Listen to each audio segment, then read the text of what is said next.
support of Mr. Dee Margo, our class was able to give the public a nonpartisan debate to provide the community with valuable information so that civic engagement is strongly encouraged.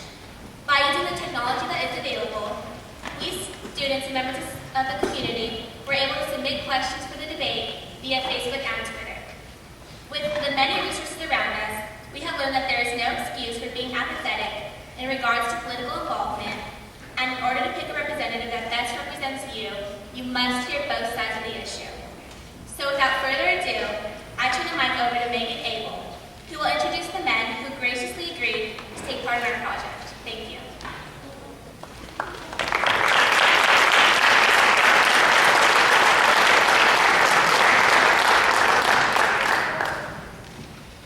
Welcome. Representative Joe Moody came to Austin as a second-generation public servant. His father, District Judge William Moody, and his mother, Magdalena Morales Moody, an El Paso school teacher, have instilled in Joe the value of community service and respect for the laws of Texas. Representative Joseph Moody recently completed the 81st legislative session in Austin. He served on the Criminal Jurisprudence Committee and the Committee on Border and Intergovernmental Affairs. The Criminal Jurisprudence Committee heard proposed changes to the Texas Code of Criminal Procedure, and Border and Intergovernmental Affairs addressed immigration issues and border security. After completing his first term in the Texas State Legislature, Representative Moody passed legislation to help keep communities safer from gang violence, give property tax relief to disabled veterans, and help fund local domestic violence centers across Texas. Representative Moody has also been awarded Freshman of the Year by two nonpartisan groups, the Mexican American Legislative Caucus and the Texas District and County Attorneys Association. He is currently the youngest serving legislator in the state of Texas. Please welcome Representative Joe Moody.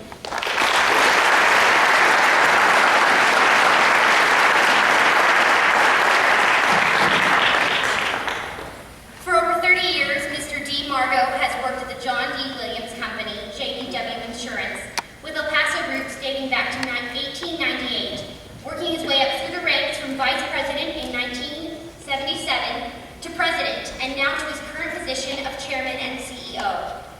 Dee Margo helped found the Border Fund, a nonprofit foundation providing over $26 million in charitable grants to local volunteer groups. His firm is the principal partner in Operation Noel, providing over 13,000 coats for needy El Paso children, from toddlers to teenagers each Christmas.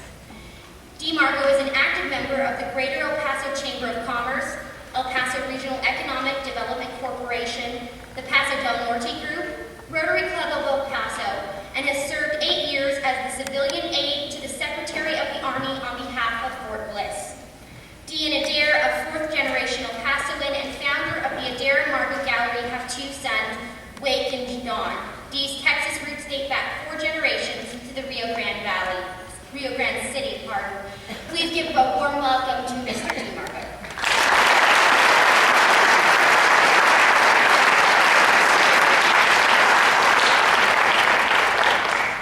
Finally, our moderator for this event, Rick Cabrera, has been the primetime news anchor at KBIA since June of 2008.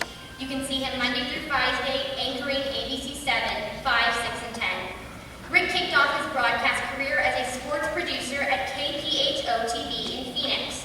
After nearly 5 years in the Valley of the Sun, Rick was hired by KBIA in 1999. After 9 months on the job, he was named sports director. In the spring of 2005, he began co-anchoring ABC 7 at 4 while maintaining his sports anchoring duties.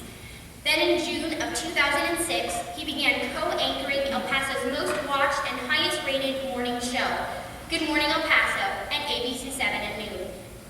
Rick attended the University of Texas, where he earned a bachelor's degree in broadcast journalism. Rick is married with 2 young children at home, and after working in El Paso for the last 11 years, he's proud to call the Sun City his home. At this time, I would like to cede the floor to our moderator, Rick Cabrera.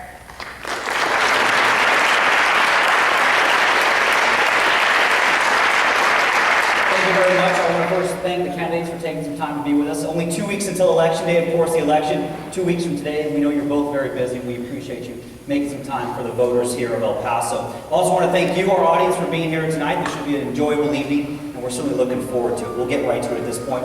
As a moderator of tonight's debate, I will essentially make sure everything runs as smoothly as possible. We'll certainly be making every effort to make sure that happens, and that the candidates don't go over their allotted time. State Representative Joe Moody will speak first, followed by Mr. Margo. The order was determined beforehand, and following their opening statements, we will alternate between the candidates, giving each an opportunity to respond first to an asked question.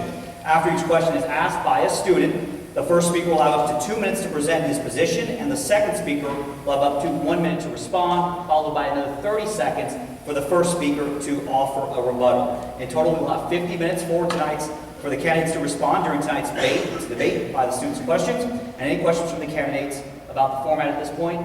Mr. Margo, Mr. Moody, any questions? Okay. Well, let's begin. I will now yield the floor to State Representative Joe Moody, so you can make an opening statement. And Mr. Moody, again, you have 5 minutes for your opening statement.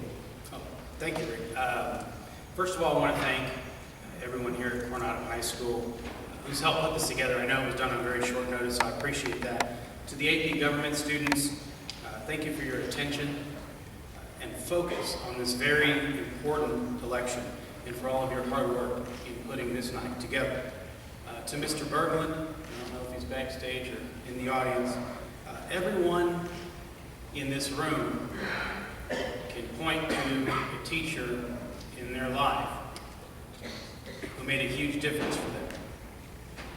I know just thinking about it tonight, I can think back to Ms. Valles at Putnam, Ms. Gavin and Carlos Rivera, Ms. Stevens at Moorhead, and Brother Nick and Mr. Kelleher at Cathedral High School.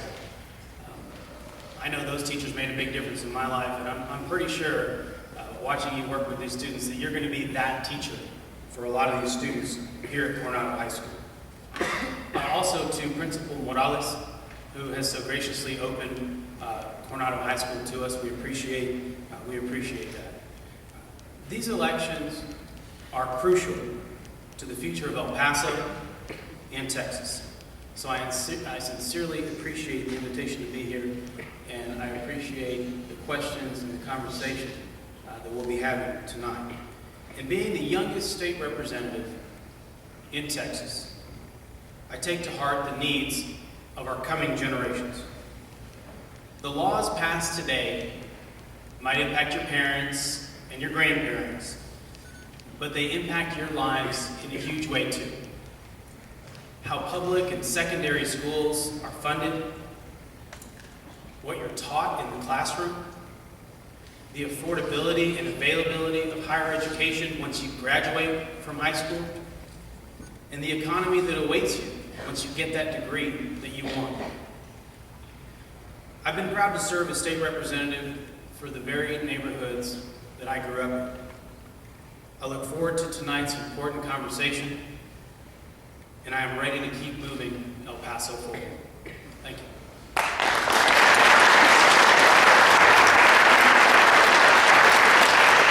It's my job to keep things moving smoothly, and I already messed up, so I apologize. I said 5 minutes, Mr. Moody. I apologize. It's actually 2 minutes for opening statements, and then we'll give you 5 minutes for your closing statements. I appreciate you making the time. You were right on time, so again, I apologize for that. But again, now we're going to give the challenger, Mr. Margo, 2 minutes for his opening statements.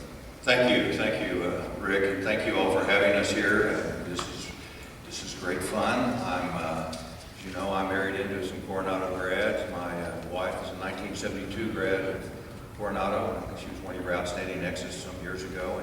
And my youngest son, Don, is a 2000 grad of Coronado, went on to Vanderbilt University and graduated magna cum laude.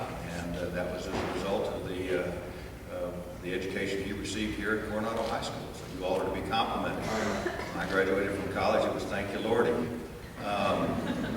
My grandfather was from Rio Grande City, Texas. He was the first of 11 children. He was the third in line. He was the first of 11 children to speak English. At age 18, he went to the University of Texas, and then he went on to Galveston Medical School and became an orthopedic surgeon and moved to Oklahoma City. My dad was born in Oklahoma City. I was born in Oklahoma City. My dad was kind of a nomad, somewhat the black sheep on occasion in the family. And we moved every 3 years when I was growing up. I ended up being in high school in Huntsville, Alabama. and I was fortunate enough to play on a very good high school football team in Huntsville and obtained a football scholarship to Vanderbilt University. I can assure you I would have never attended Vanderbilt had I not had a football scholarship. The fact is, my father lost his job in June before my freshman year in college. But while at Vanderbilt, I met a young lady by the name of Adair Wakefield, who was a third-generation El Pasoan. Met her on a blind date my senior year. She was 2 years behind me, and I decided to chase her. It took me 3 years to do that, and we've been married 34 years. Came back to El Paso, and after working in the insurance business in Nashville, to join my father-in-law in business. I was the 5th employee in March 1 of 1977 when I joined my father-in-law in business. I loved it. I was a straight commission salesman, and then 4 years after joining my father-in-law, 6 days after my 29th birthday, he died prematurely of a heart attack. We were up to a whopping 6 employees at that time, and so by default, I kind of took over. The way I took over, we had no what we call perpetuation plan. I merely negotiated a note with my mother-in-law and the estate and bought the business over a 15-year time frame. Over the last 30 years, we've grown the business. It's now the largest independent broker in El Paso, privately owned, and I've been blessed. And I've also been involved in this community, as you heard about the Border Fund and Operation Noel, which we still have with the Coach for Kids, with the stories that started at the Times, and KBIA is involved in that. I was the Civilian Aid Secretary of the Army for 8 years, heavily involved in the BRAC process. And lastly, I've been involved in the Regional Economic Development Corporation. I'm one of the founders of that. The purpose of REDCO is to bring jobs and tax base to El Paso and capital investment. I appreciate the opportunity to be here and look forward to the rest of the debate. Thank you both.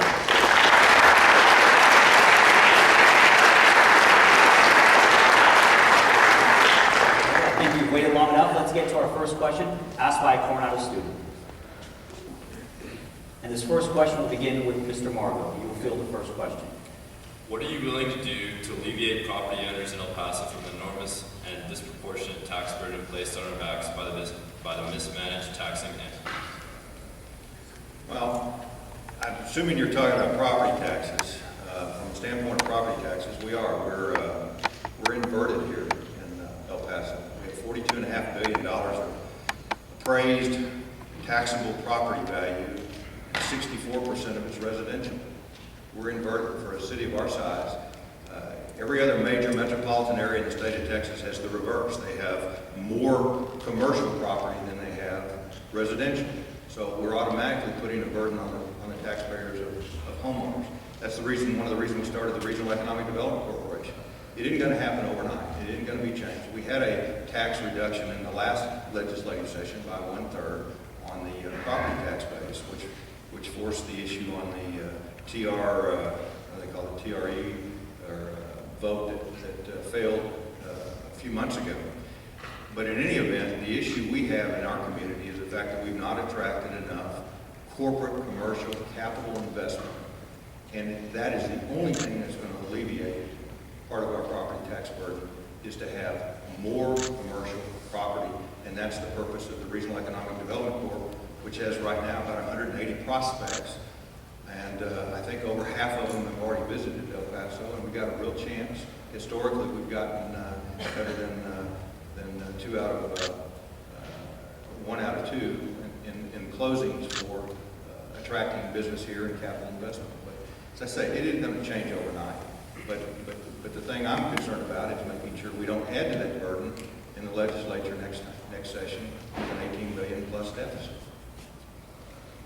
Mr. Moody, you have 1 minute to respond. Largest part of your property taxes that are paid go towards education, and that's something that needs to be addressed at the state level. Mandates will come down from the state, some of them good ideas, some of them bad ideas, but they don't come with funding. And if you're going to mandate something from the state level, it should come with the funding necessary so that it can be implemented in the schools. That way that burden is not passed down to the community. Communities like El Paso are largely hurt by propositions like that. In the short term, we need to fix the funding at the state level for public education. In the long term, we need to continue to develop